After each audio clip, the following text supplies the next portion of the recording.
Constructing your life is about much more than just building a bank account. Each week, join real estate entrepreneur and mindset coach Austin Linney as he interviews guests who are constructing their dream lives and impacting the world around them on a daily basis. If you're an entrepreneur or wanting to start a business, or you just want to hear motivating stories of how others have overcome the odds, you are in the right place. And now for your host, Austin Linney. Guys, welcome back to Construct Your Life. This is Austin Linney here, and I have the honor of having Mr. Elmore in the house. How are you doing, sir? Doing great. Excited to be here. Yeah, man. Thanks for coming in, and thank you, Monica, for making the introduction. So what I like to do with my guests is I like to let them tell their story where they want to start it, and we'll kind of go from there. Okay. So just jump right in. Jump right in wherever you want. We could start at 1 year old, or we could start at 30 or 26, wherever you want to start. Absolutely. So I'll just give a brief summary of my background and upbringing. So I am the youngest. I have 5 siblings. They're all half. My parents, my family historically on both sides have struggled with substance abuse. And so my parents had to navigate that at a very early age and ended up having me. So I was brought into the world, and a couple of my siblings had already been in foster care for a while. And so I was basically thrown into that life as well, very early, spending time in foster care as early as 5 months. Just looking back at my files and things like that, I first entered foster care at 5 months old. Spent a lot of my youth, early childhood years bouncing back home with my parents in foster care in all these different places. Then at around 5 years old, I ended up my mom ended up losing or giving up her parental rights for me. And that just put me into the system even deeper, made it harder for me to get out of the foster care system, made it harder for my dad to get me back. They divorced and split, and they both still had their own journeys and battles and demons they were fighting. And so I spent most of my childhood in foster care. I was in foster care until I was 12 years old. I ended up experiencing abuse, homelessness, neglect, all things that I didn't experience at home when I was with my parents. I was exposed to while I was in foster care. And so that just had a dramatic and drastic impact on how I viewed relationships, how I viewed caregivers and guardians and adults and authority and things like that. And so that shaped my worldview. And at a very early age, I made a decision that if anything good was going to happen for me, it was going to be on my own. It would be my own doing. And it would come from commitment that I made to myself, and that I was going to, like, that was the only way. I had seen nothing different. I had never felt like there was anyone else that was willing to stick their neck out for me, or willing to go out of their way to see that I was doing well, or that I was successful, or I was happy, or I was good. There was just time and time again, I felt betrayed and let down by people that I had put my trust in. And so that carried on even when I got back with my dad. My dad ended up getting me out of foster care when I was 12 years old, going into 7th grade, so almost 13. But what that did is we struggled financially. We didn't have any financial security. My dad worked minimum wage jobs and really couldn't keep them. He struggled with paying child support, for which this is a small tangent, but he was paying child support for me to my mom, who didn't have parental rights, who didn't have custody of me, and since I was 5 years old. And so he ended up having back due child support, which they took his license, which meant he couldn't get to work, which means we struggled more. And so my dad, who had been clean for a long period of time, ended up falling back into substance abuse. My dad's a veteran. He suffers from depression and a lot of other issues that come from that. And so he stopped taking his medicine and everything. And it just, this new like safe space, this new safe haven became like war between me and my dad, really, because I'm a 13-year-old boy now. I'm going through all the things that 13-year-olds go through and thinking that they're stronger or tougher than their dad. And my dad just didn't have the mental capacity to deal with it. And so we fought a lot. We got into it a lot. And then I started to get involved with gangs and people in my community, because if you weren't if you were in that environment, but you weren't associated with anyone, you were a target. You were, you were vulnerable, and physical vulnerability, emotional vulnerability. That was something I was like, that's what weak people do. And so I'm not weak. What I went through has made me not weak. I'm not going to succumb to that. And so, my dad saw that I was getting involved with the wrong people, and he, just didn't want that for me. Granted everything, I was a really good student. I was a well-mannered kid. I enjoyed athletics. I was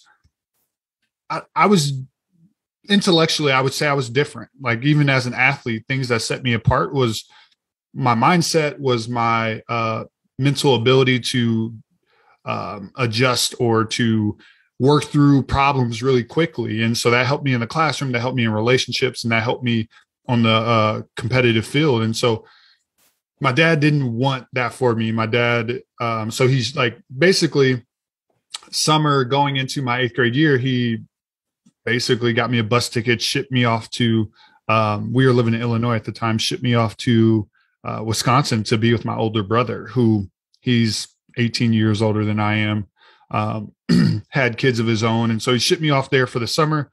And for the first time in my life, I was able to be a kid. I was able to go to the park and play games and not worry about like violence, not worry about being hungry or not knowing where I was going to sleep that night, whether I experienced that with my dad or in foster care. All those things weren't real anymore. They weren't there. I didn't hear sirens when I was going to sleep.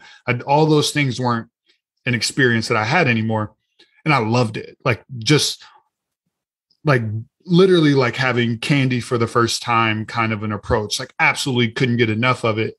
And for the first time too, like, I didn't know my brother was 18 years older than I was, and me being in foster care, we didn't have, like, I met him that time that my dad sent me up there for the summer. That was the first time I met him. But him being an older sibling, like, he treated me like an adult. Like, I wasn't just this 14-year-old kid that was like his son's friend. Like, no, he treated me like his brother. And so I was able to be a kid, but also be respected, which is something that I had never seen go hand in hand. So when I was a kid and I was supposed to be in a kid's place, I didn't have a voice. I didn't have a say. I didn't have any power or agency in anything that happened to me. And so now I'm experiencing this for the first time, and it was game changing. So I asked my dad at the end of the summer, Dad, can we move up there, or can we move up here? And he was like, no, son, can't make it happen. There's too much, like, here. You have to come back in a couple of days. Right before I was leaving to get on my bus to go back, my dad called, and he was like, I just packed up the house. I'm on my way. And so literally over a weekend, moved our entire home, gave away furniture, like, canceled the lease, got out of everything, moved up in our little, like, 1994 Oldsmobile, drove it up with all of our stuff, and we moved to Wisconsin on a whim. And my dad made a decision in that moment. He was like, this is what's best for your future. There's better schools, better opportunity. We'll be able to figure it out. It wasn't that simple, or it wasn't that easy. We went from a inner city, diverse environment to rural Wisconsin, which was a big culture shock for me, let alone my Black father, who was born in the 60s, right? His experience is completely different, having to be a minority. Like, he had never really experienced being a minority, meaning rarely is he the only Black person in the room. Rarely does he have to navigate that. And so it was really hard for him. Being with my brother didn't help my dad's substance abuse issues. And so that spiraled, and we continued to get into it. We ended up getting put out. We ended up losing our home, my brother, my dad, and myself. And I lived half of my 8th grade year homeless. We were couch hopping, living in our Ford Explorer, my brother's Ford Explorer, staying in hotels. And I did half a school year like that without anyone knowing, because the fear in me was like, if someone finds out, I'm going back into foster care. And so did that. And then my dad at the end of the year was like, all right, we got to move back. It's not working out. Then I had played on a traveling basketball team, and there was a town that was closer that I made some relationships in, and they ended up helping me and my dad find a place, helped my dad find a job, and we started to get on our feet. Fast forward a couple years, my sophomore year in high school, things are going really well. We're doing well financially. I'm 16. I'm starter for football and basketball varsity. I'm having a lot of success in school, in sports. And then my dad got arrested. He got mixed up with some not so good people that tried to take advantage of him, and they did take advantage of him. And my dad got arrested, and I was going to go back into foster care. And in order to not do that, I made the decision I was going to drop out of school. I was going to get my GED. I was going to basically become an adult at 16. I was like, there's no way I'm letting any of this happen to me. I'm not going back in I'd seen what foster care did to teenagers, right? Mm-hmm. Like, I was being abused as a 6-year-old, 7, 8, 9, 10, 11-year-old. Like, I saw how bad it got with kids who were teenagers. I saw how even people outside the home just didn't care about them anymore and didn't invest any time and I was like, there's no way I'm subjecting myself to that. And so I was about to walk out of school and drop out, and basically said to myself, no one here will ever hear from or see me again. And my high school football coach kind of chased me down, and he told me that he wanted me to come live with him. And so I reluctantly, through many conversations, I ended up moving in with my high school football coach. Moved in with him and his family. He had 2 kids that I was actually friends with that were a year older than I was, but really gave me structure and stability that I hadn't had, and kind of they were able to cast vision for me in a much more profound way than anyone else that I had come into contact with. Because they lived in that space, right? Being a high school football coach, you help kids get recruited. You know what it takes to play at certain levels. You've seen that. Either you've coached it or you coached against it. And for the first time, he was able to speak into my situation and let me know what I was really capable of as an athlete. Whereas, I thought I was good. I thought I'd have opportunities, but I didn't know at what level. It's hard to see outside of your own worldview, right? What I've heard, and I commonly refer to it as, it's hard to read the label from inside the jar, right? So it's hard to know what ingredients, what contents, what's inside the jar from that perspective. And so people outwardly need to be able to speak into that. And my coach was able to do that and equip me in a profound way that led me to being a national recruit for football and basketball. I could have played either in school if I wanted to. Ultimately, I decided to play football for the University of Minnesota, which was my first scholarship offer. And I decided to go there because it was so close to where my high school town was, the people that had invested into me. And I loved that proximity. I loved the coaching staff at Minnesota. And just a lot of people ask me, why would I go there? It wasn't a super popular decision. It's a lot better now, but it wasn't super popular at that time because I could have went to Alabama. I could have went to Oregon. I could have went to Ohio State and all these other big schools. But it was way more than just football for me. And so I went to play football at the University of Minnesota, had some success, played for the first 3 years of my career, ended up getting my degree in 3 years, graduated at the end of my junior year with a degree in communications, transferred to East Carolina and North Carolina to play my last year and start grad school, and played 1 year there, and then got a shot to play in the NFL.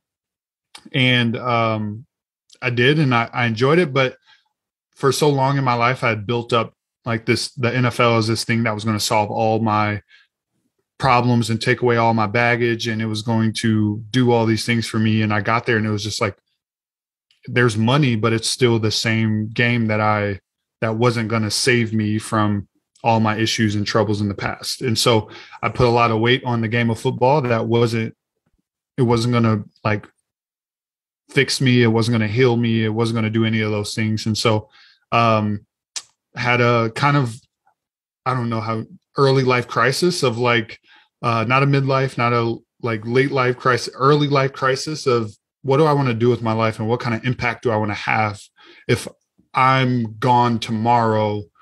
What am I doing today that's going to leave an impact for other people? And so ended up retiring from football as a rookie, and immediately went back to the Twin Cities area where I went to school and started to give back, started to work with youth, started to really find what other gifts I had outside of sports and what other passions I had, and started to find like my way in the nonprofit space, like giving back to people and communities that struggled in the same way that I did. And in that found my voice and really discovered my passion for speaking specifically in the foster care space and trying to help people revise the way they view, the way they value and respond to adversity, right? Adversity was the only constant and common theme in my life. And I had worked with youth when I stepped into my like professional career or my nonprofit career. And they had similar stories to me, but they didn't have the same perspective or they didn't have the same drive, which again, we are all different. We're not monoliths, but when I was going through what I went through, I looked at the hard things that I went through, like the abuse, the foster care, not having like close relationships, moving all the time, all that stuff as a reason why I needed to apply myself in school, as a reason why I needed to be the best athlete that I could be, as a reason why that I needed to do all these things. And there's these kids that were super talented that I really appreciated and got to know that they looked at it as the opposite. It was like, because my life's hard, I'm not going to try in school. Because my life's hard, I'm not going to like show up. Because my life's hard, I'm not going to do all these things. And I just like spent time with them. Like, why are you looking at it this way? And so I ended up working with this school district to put together a curriculum for adversity, for resilience, basically, which resilience is the skill that comes from experiencing adversity. And I did some research on adversity itself. And what I came across was the Latin root of adversity. The English word adversity is advertere. And advertere literally means to turn toward. And so something that the definition of adversity in our language is something that is difficult or misfortunate. Well, the Latin root, the definition of that is to turn toward. So those two things are opposites. If I'm just going to view this adverse thing as something that's difficult or misfortunate, like the tendency of people is not to embrace or to turn toward something that's difficult or hard. So I started came to the realization that day, like there's two kinds of people, and there's people that either turn toward adversity or run from it and just let it do what it does. Mm-hmm. And I walked out of like creating that curriculum of like, man, how does this show up in the foster care space? How does this show up in the same communities that I was a part of that I wish someone would have helped me figure out sooner? And I left those conversations, those thoughts, those brainstorming sessions of like, this is what I want to do. I want to use my story, the tough things that I went through to speak life, encourage, inspire, but challenge people to challenge other people, specifically that work with youth that experience hard and traumatic things. I want to encourage, inspire, and motivate and challenge them to embrace the adversity of what they're going through for the benefit of the people or the youth that are going through it. So if we can't help people turn toward the adversity they're facing, they're not going to realize the potential that they actually have. Like if bad things keep happening to me and I start to just accept that I'm a bad person and so these bad things happen, I'm never going to get my mind moving in a way that's going to allow me to achieve the things that I'm capable of achieving. And so it's easy for that idea or that thought to be lost on us. And so, yeah, that's what my passion is. That's what I want to do, specifically in the foster care space, but also with any like professional that may come across a kid who experiences that. So a teacher, I work with like child psychologists, I work with counselors, law enforcement, pediatricians, like all of the above. Like, how can we utilize the experience of the people that have come before us to make the experience of those coming after better? And so that's my life story. That's the skipping over as many parts as I can and ending us up here now, current day, Gaelin, sitting here talking to you right now. Mm-hmm. Yeah, so powerful. The hardest part in that whole story is that it's really easy to be the victim, right? And I think it's, I went through addiction and homelessness and alcoholism. I think it's the actual crutch of America right now is the victimhood, and how does one not become a victim in all the things that you've done, that happened to you? Yeah. And I yes, I totally agree. And I think for me, it was this realization I had early on that people don't care. Like, just because you're a victim doesn't mean it's going to stop happening. Right. Like, just because, like, even if you have this victim complex or this victim mindset or mentality, if anything, that's going to predispose you to more adversity, to more difficult and hard things. And so, like, to me, I associated being a victim to someone that was weak, someone that was vulnerable. And again, in the context of vulnerable being a deer, like, or a baby antelope that's about to be attacked by a lion, right? Mm-hmm. That kind of vulnerable, not vulnerability and being open and being willing to like engage and like deal with your emotions. Like, that has I've transformed my thought on that. But being weak and vulnerable and a target, like that, the victim, that victim mindset is not going to like prevent that from continuing to happen. And so, I don't know. I looked at my parents. I looked at the people around me, and I just knew, I was like, even at an early age, I knew, I was like, I don't want this for myself. Like, I don't want that. I don't. Mm-hmm. And so I think one thing about being a victim is that you don't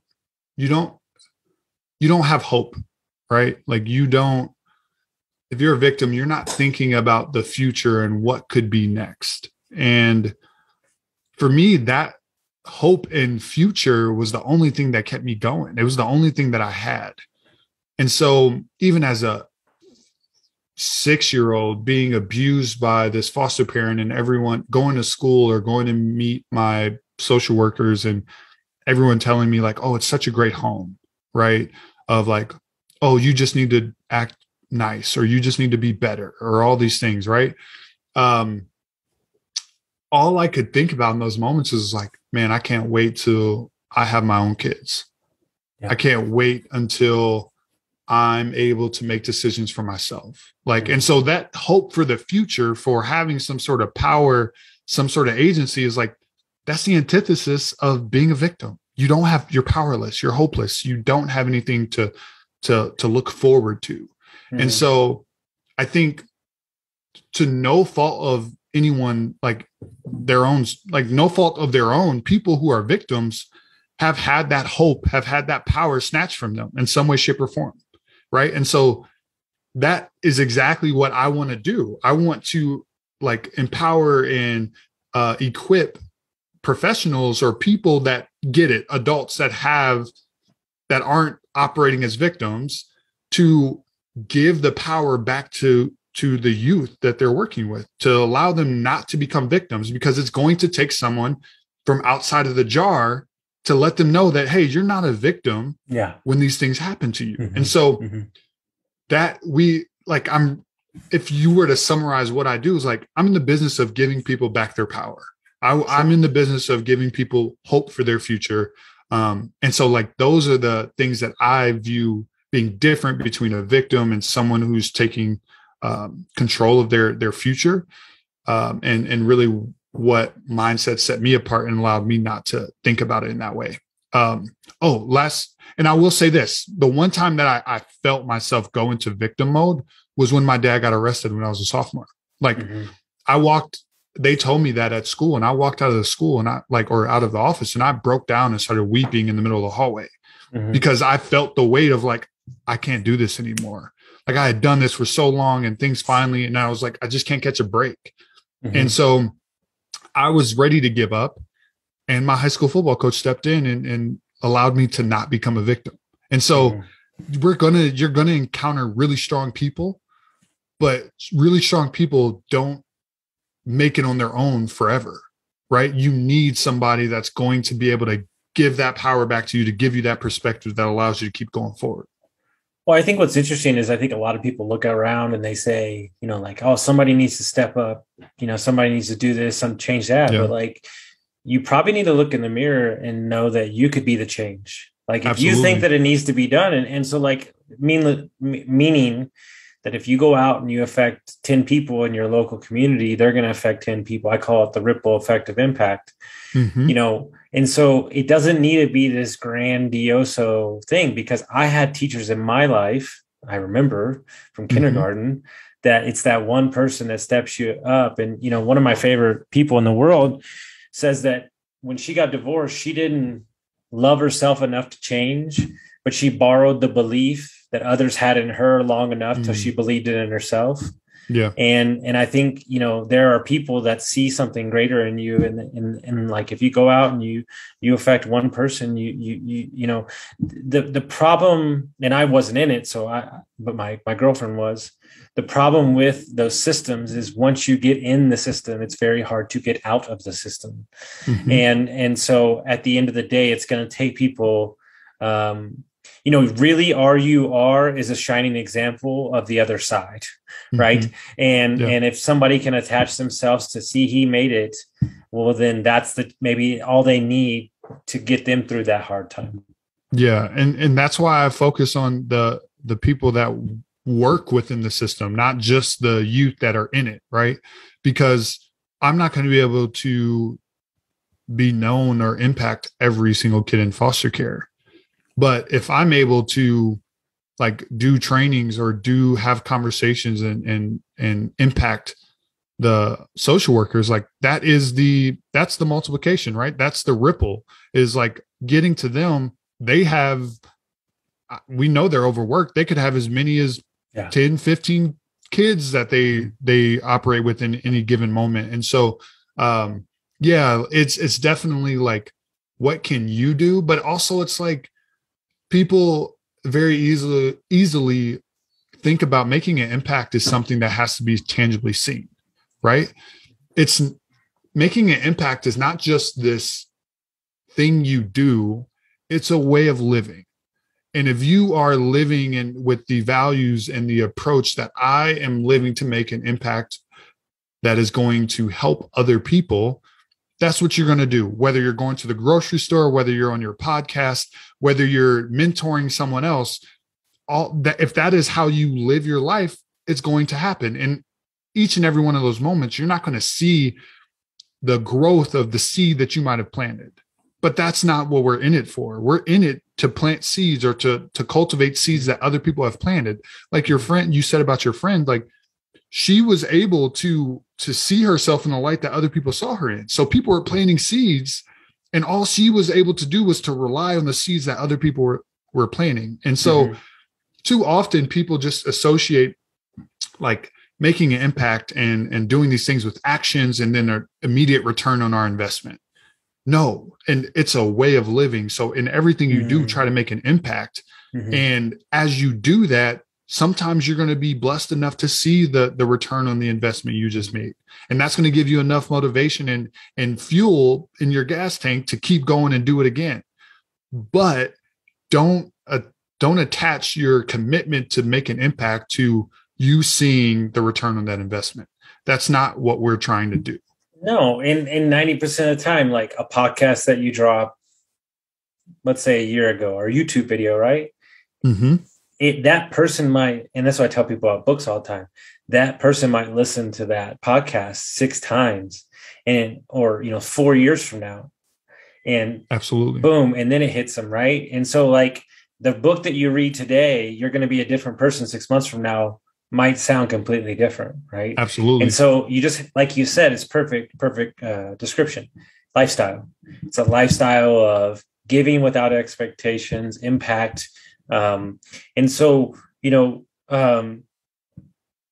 what tips would you give any young person that has gone through a tough situation or something like that, to kind of, let's say they're stuck in a rut or they're kind of just not feeling it right now? What advice would you give to them?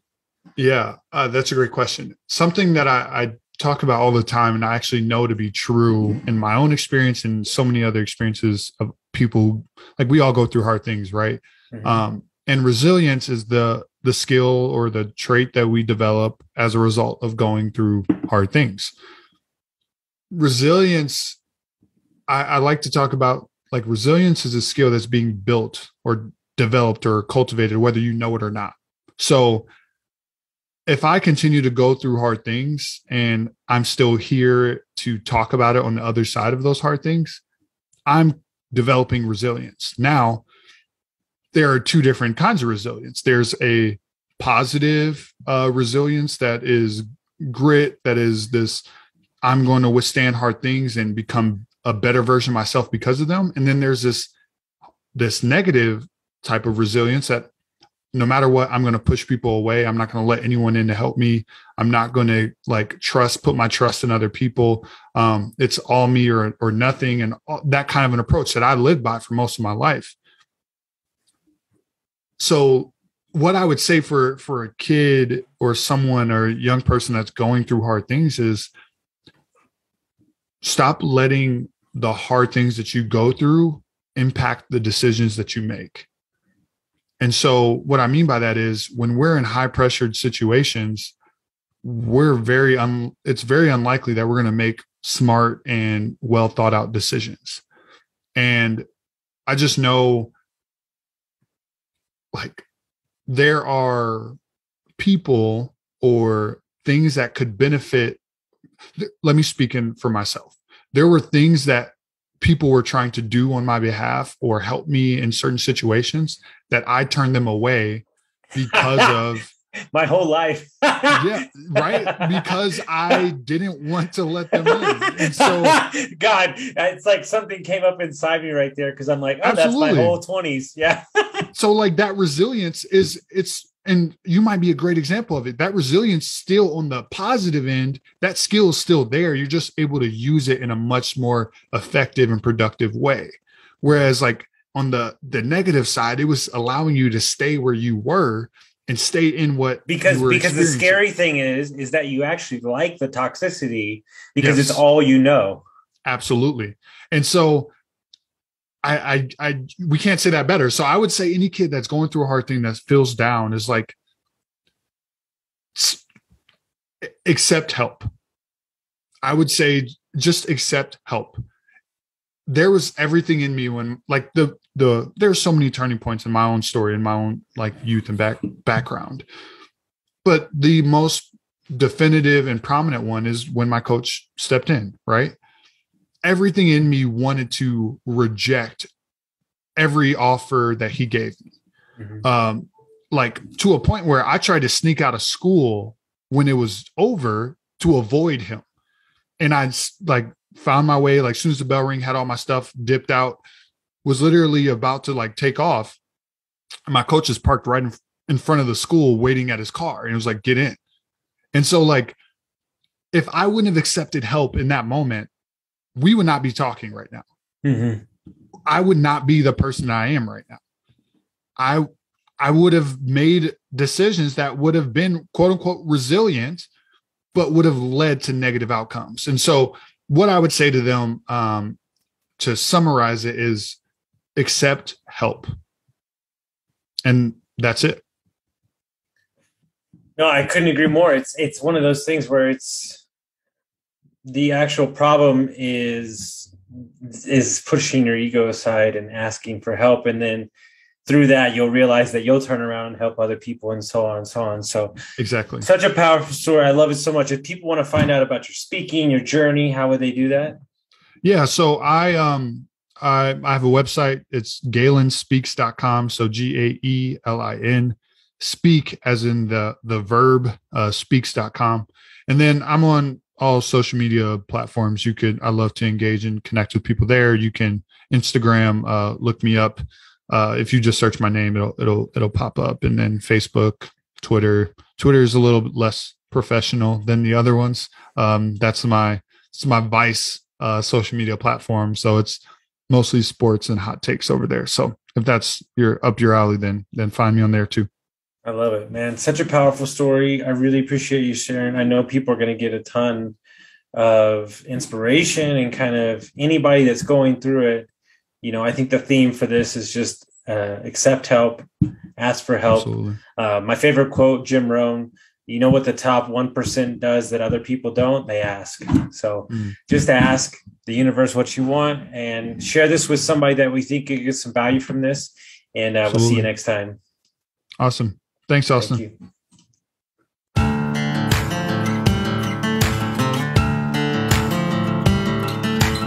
Thank you for listening to Construct Your Life with Austin Linney. If you enjoyed this episode, be sure to rate, review, subscribe, and pay it forward by sharing with a friend. Most importantly, take this opportunity to start constructing your life by taking immediate action on what you learned. For show notes, resources, and more information on one-on-one coaching with Austin, visit constructyourlifepodcast.com.